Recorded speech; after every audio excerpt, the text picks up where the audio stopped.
여러분, 가끔 어떤 음식이 막 땡길 때가 있죠. 어떤 날은 매운 것이 땡길 때가 있고요.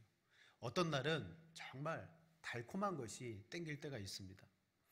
세상에는 참 별난 사람들이 많은 만큼 별난 음식을 먹는 사람들도 있습니다. 경기도 양주에 가면 하루에 매일 식용유를 1.5리터씩 먹는 분이 계세요. 이분은 식용유에다가 밥을 말아서 드십니다. 얼마나 맛있게 드시는지. 자, 이분은 젊은 시절에 외국에서 살다가 다시 한국으로 돌아오셨는데, 한국에 왔는데 한국 음식이 입에 맞지 않더라는 거죠. 그래서 너무 고생했는데 어느 날 식사를 하면서 우연히 밥에다가 식용유와 마요네즈를 섞어서 먹었는데 너무 맛있더라는 거예요. 그때 느껴지는 고소함과 그 느끼함이 아주 자기 입맛을 당겼습니다. 그때부터 매일 식용유를 1.5리터씩 먹었다고 해요. 함께 직장에서 근무하는 직원들은 점심시간이 되면 그분과 마주보고 식사를 못합니다. 왜? 식용유에 밥을 말아 드시는 모습 자체가 너무 느끼해서 볼 수 없다는 거예요. 막 등을 지고 식사를 하시는 거예요. 90세 된 할머니가 계십니다. 이 할머니는 매일 하루에 바카스를 20병씩 드십니다. 이 할머니도 똑같아요. 바카스에다가 밥을 말아 드셔요. 90살이나 되셨는데. 근데 이런 분들의 공통점이 뭐냐? 병원에 가서 검사를 하면 이상 소견이 전혀 없어요. 다 정상이래요. 자, 마찬가지로 여러분, 그분들은 그 몸에서 그게 막 땡기는 거예요. 몸이 원하기 때문에 그런 맛을 좋아하고 찾아갑니다. 성도요 그리스도인 우리들에게는 세상 사람들이 알지 못하는 음식이 있습니다. 바로 성찬회라고 부르는 떡과 포도주가 바로 그것입니다. 예수님께서 제정하신 주님의 십자가와 언약을 기념하기 위해서 이 중요한 예식을 우리에게 주셨습니다. 그리고 이 성찬은 주님께서 우리를 먹이시는 거룩한 음식이라는 사실을 우리는 잊지 말아야 될 줄로 믿습니다. 오늘 본문에 보면 사도 바울은 이스라엘의 조상들, 출애굽한 유대인들이 구름과 홍해에서 세례를 받았다라고 말하고, 광야에서는 하늘에서 내려오는 만나 신령한 음식을 먹었으며 반석에서 나오는 물 신령한 음료를 먹었다. 3절 4절에 말합니다. 그 반석은 무엇이냐? 그리스도다라고 말합니다. 즉 그들은 광야 생활을 하면서 매일매일마다 하나님이 주신 음식을 먹었는데 곧 그리스도라. 오늘 우리가 신약시대에 행하고 있는 성찬의 거룩한 음식과 같은 개념의 그런 음식들을 그들도 함께 먹었더라는 거죠. 그러나 오늘 본문은 그 음식을 먹었음에도 불구하고 하나님은 그들을 기뻐하지 않았다. 앞에 이렇게 표현합니다. 다수를 기뻐하지 않았다. 많은 사람들이 거룩한 음식을 먹으며 거룩한 예식에 참여하지만 참여했을 뿐이지 하나님은 그들을 기뻐하지 않았다. 여러분, 오늘 우리가 성찬의 예식을 참여하는데 그냥 1년에 몇 번 있는 행사와 같이 우리가 참여하면 아무 유익이 없습니다. 성찬을 받기 위해서 첫째로 이 시간에 성찬이 무엇이냐, 이 성찬이 내게 어떤 유익이 있느냐, 그것을 말씀을 통하여 먼저 받고 함께 성찬을 나누고자 합니다. 첫 번째로요, 우리는 이 성찬을 통하여 깨닫는 것이 있습니다. 그게 뭐냐면 먼저는 사실을 깨닫습니다. 자, 눈앞에 보이는 떡과 포도주는 보이는 겁니다. 사실입니다. 그런데 이 떡과 포도주를 먹고 마심으로 말미암아 또 다른 사실을 우리는 경험하게 됩니다. 나를 위하여 십자가에서 몸을 찢으시고 물과 피를 다 쏟으신 그 예수님을 성찬의 상에 먹고 마실 때마다 우리는 사실로 알고 그것을 경험하게 됩니다. 십자가는 이미 2000년 전에 지나간 사건입니다. 과거입니다. 하지만 오늘도 그것이 나에게 살아 역사하는 사실이 되는 이유는 하나님이 주시는 믿음 때문이에요.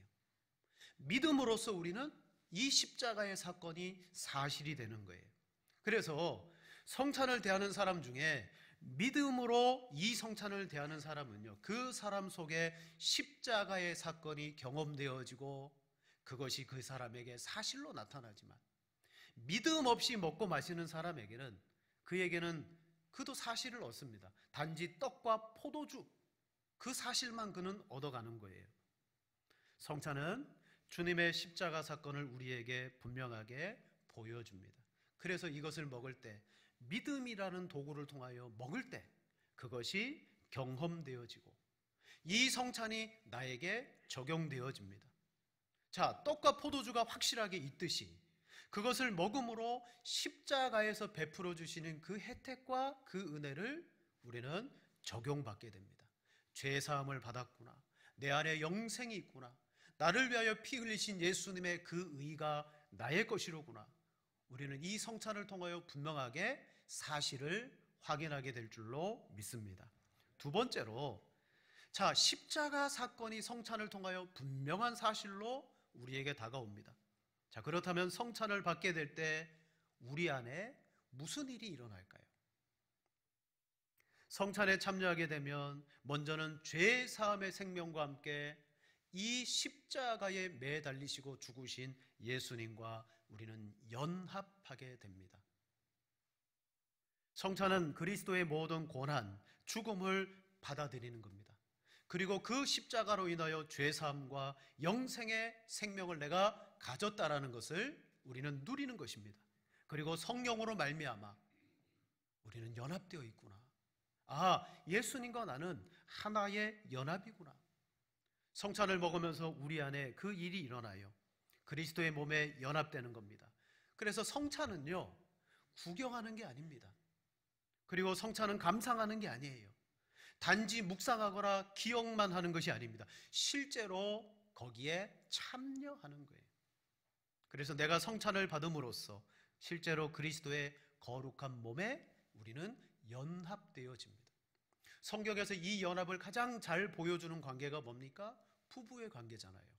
하나님이 아담을 지으시고 홀로 있는 것이 좋아 보이지 않았습니다. 그래서 그의 갈비뼈를 통하여서 하와를 지으시고 하와를 그에게 데려갔을 때 아담은 이렇게 고백합니다. 이는 내 뼈 중에 뼈요 살 중에 살이라. 여러분, 이게 무슨 뜻이에요? 아담과 하와가 연합하였다는 거예요. 마찬가지로 우리는 이 성찬의 상을 통하여 십자가 사건의 사실을 경험하고 그리스도와 연합하게 될 겁니다. 그리스도는 하늘 보좌 우편에 하나님께 계시지만 그 그리스도와 오늘 우리가 함께 연합되어지는 거예요. 자, 연합되어지면 어떤 역사가 일어납니까? 우리는 그리스도 안에서 살고 그리스도가 우리를 매일의 삶 속에서 다스려 나가는 겁니다. 성찬을 받습니다. 주중에 우리의 삶에 돌아가서 우리는 그리스도와 연합하여 있습니다. 그분의 다스림을 받아요. 그분이 우리의 머리이시기 때문에 기뻐하시는 것, 주님이 원하시는 것을 순종하며 나갑니다. 그게 연합되어진 삶입니다.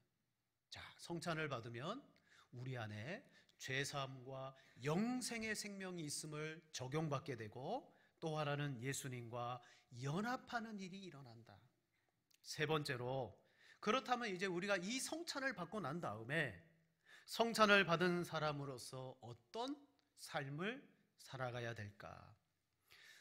종교개혁 당시에, 지금도 마찬가지입니다. 가톨릭은요, 성찬을 포함한 예배를 미사라고 합니다. 근데 그들의 미사는 어떤 교리냐면 지금도 예수님이 이 떡과 포도주 가운데 육체와 피로 임하여 계신다. 그걸 화채설이라고 말해요. 즉 떡과 포도주를 함께 나누면서 주님은 지금도 이 떡과 포도주를 통하여 살을 찢고 피를 흘리고 그것을 내가 먹을 때 주님의 살이 내 목으로 넘어가고 주님의 그 피가 내가 먹어지게 된다. 참 은혜로운 교리 같지만 로마 카톨릭의 이 미사는요, 어떤 미사냐면 2000년 전에 십자가의 사건으로 완성하신 그 구속의 사건을 육체와 피로 정해놓고 지금도 예수님이 여기서 피 흘리시고 여기서 죽으신다는 거예요. 그러니까 로마 카톨릭의 미사는요, 매번 미사 때마다 예수님이 희생제사를 또 치르고 또 치르는 거예요. 이게 그들이 행하는 미사와 화채설이라는 성찬의 교리입니다. 하지만 종교개혁자들은 성찬은 어떤 것이다? 성찬은 우리에게 주시는 거룩한 식사다, 그렇게 알려주었어요. 예수님이 십자가에 달리시기 전에 유월절 거룩한 식사를 제자들과 함께 나누기를 원했습니다. 자, 고린도전서 5장 7절 말씀 보세요. 같이 한번 읽겠습니다. 너희는 누룩 없는 자인데 새 덩어리가 되기 위하여 묵은 누룩을 내버리라. 우리의 유월절 양 곧 그리스도께서 희생되셨느니라. 아멘. 이전에 묵은 누룩 말고 이제는 유월절 양 그리스도의 희생으로 우리는 유월절의 만찬을 누리게 된다. 제자들에게 유월절 식사를 준비하라고 말씀합니다. 누가복음 22장 8절.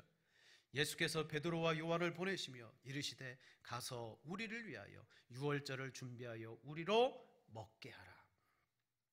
예수님이 달리시기 전에 예수님은 제자들과 유월절 식사를 함께 먹기를 원했습니다. 그러나 이제 더 이상 양이 필요치 않아요. 왜? 예수님이 십자가에 달리실 양이기 때문이에요. 이제 예수님은 십자가에서 자신의 몸과 피를 쏟으십니다. 그래서 제자들과 그때 나누시는 식사의 재료는 뭡니까? 이걸 받아 먹어라. 떡을 나누시면서 이것은 내 몸이다. 포도주를 나누면서 이것은 내 피다. 그러면서 유월절 식사를 하셨어요. 바로 예수님의 십자가의 희생 제사와 함께 식사가 우리의 삶 속에 들어오게 되었습니다. 유월절에는 어린 양의 문설주가 발라짐으로 그들은 어린 양을 먹었고 무교봉을 먹었고 포도주를 먹었다면, 이제는 예수님의 희생 제사가 드려졌으니 그분을 통하여 이제 우리는 먹게 된다. 오늘 우리가 받을 떡과 포도주는 십자가의 희생으로 주어진 주님의 식사입니다. 자, 주님은 유월절 어린 양 대심으로 이제는 바로 성찬이라는 식사를 우리에게 제정해 주셨어요. 유월절 식사와 예수님이 제정하신 이 성찬의 차이는 뭡니까? 어린 양의 고기 대신에 이제는 떡과 포도주를 나누었다는 거예요. 자, 우리는 이것을 행할 때 또 예수님을 십자가에 못 박는 게 아니에요. 2000년 전에 우리를 위하여 이미 예수님은 구속의 사역을 완성하셨어요. 그럼 이 성찬은 뭡니까? 예수 그리스도를 믿는 우리가 먹어야 될 거룩한 음식이라는 것입니다. 여러분, 세례는 일평생 한 번 받습니다. 하지만 성찬은 우리의 생활을 위해서 반복적으로 매번 가져요. 하이델베르그 교리문답을 작성한 우르시누스라는 신학자가 있습니다. 그가 이렇게 표현했습니다. 한번 보세요. 세례가 성령께서 우리를 새롭게 하시는 것이라면 성찬은 우리가 새로워진 다음 그리스도의 살과 피로써 양육을 받는 것의 표인 것이다. 간단히 말하자면 하나님께서는 세례를 통해서는 우리가 교회에 영접받았음을 확신시켜 주시는데, 성찬을 통해서는 우리를 보존하시고 그의 은사들을 풍성히 베푸시는 것을 확증하시는 것이다. 세례는 한 번 받습니다. 교회로부터 영접받는 겁니다. 내가 예수님 안에서 세례를 받아 다시 태어났습니다. 그때부터 뭐 해야 됩니까? 먹어야 되는 거예요. 바로 성찬은 그런 것입니다. 세례는 단회적이지만 성찬은 반복적입니다. 여러분, 오늘 아침 먹었다 그래서 점심, 저녁 안 먹는 거 아니잖아요. 음식이라는 개념은 뭡니까? 뭐 맛있고 맛없고를 떠나서요. 음식은 우리가 생명을 얻고 살아가기 위해서 반드시 필요한 것입니다. 성찬이 그렇다는 거예요. 주님의 은혜를 받고 우리가 거룩한 삶을 살아가기 위해서 매일 먹고 마셔야 돼요. 그래서 종교개혁자들은요, 성찬은 식사다라고 말합니다. 여러분, 우리 교회는 1년에 약 한 3번, 뭐 많으면 4번 정도 성찬을 행하지만 식사는 어떻게 행해야 됩니까? 매번 행해야 돼요. 매번. 말씀도 우리의 양식입니다. 그런데 주님이 제정하신 이 성찬은 정말 하나님의 은혜로 우리를 먹게 하시는 거룩한 식사임을 아시고, 자, 이제 이 식사를 마친 우리들은 어떻게 살아가야 될까요?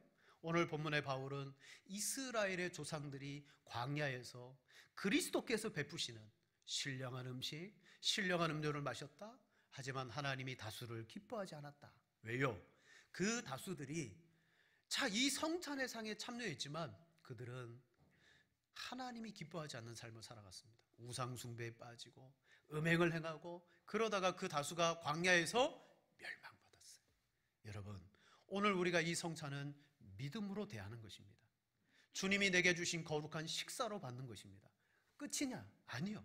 이것을 우리의 힘으로 삼아서 하나님이 기뻐하시는 거룩한 삶을 위해서 살아내야 될 줄로 믿습니다. 고린도전서 10장 우리 14절 17절 말씀해 보세요. 이렇게 말합니다. 그런즉 내 사랑하는 자들아 우상 숭배하는 일을 피하라.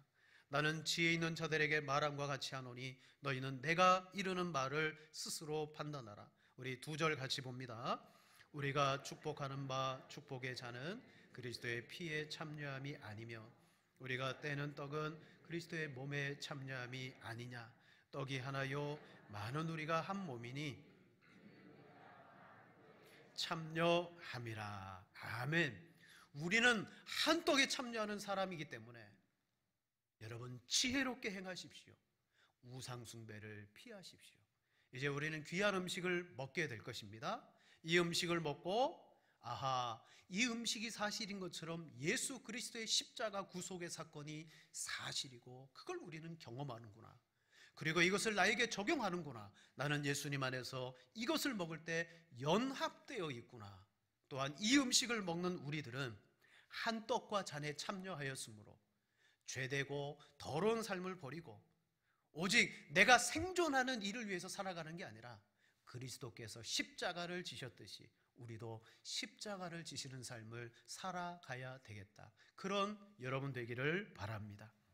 최근에 우리 이태원 참사 기간 동안에 경북 봉화에서 2명의 광부가 깊은 갱도에 매몰됐다가 9일 만에 겨우 구조됐습니다. 여러분 그들이 9일 동안에 뭘 먹었다 그랬습니까? 믹서커피. 처음에 일하러 들어갈 때 도시락 하나 가지고 들어갔겠죠. 거기다가 짬짬이 쉬는 시간에 마시려고 믹서커피 30봉지 가지고 들어갔어요. 그 30봉지가 9일 동안의 그들의 생명이었습니다. 여러분 그들이 그 깊은 갱도에서 탈출하고 난 다음에 평생 믹서커피만 바라보면 뭐라고 말할까요? 내 생명의 은인이라고 말할 거예요. 그러면서 그것을 먹을 때마다 기념할 거예요. 말할 거예요. 내가 그때 그 사람이다. 이걸 먹고 내가 살았다. 여러분 조금만 믹서커피 하나 먹고 그들이 살아났다면 십자가로 말미암아 우리에게 거룩한 식사를 주셨습니다. 여러분 이걸 먹고 우리는 거룩하게 살아가야 될 줄로 믿습니다. 그런 성도 되시기를 축원을 드립니다.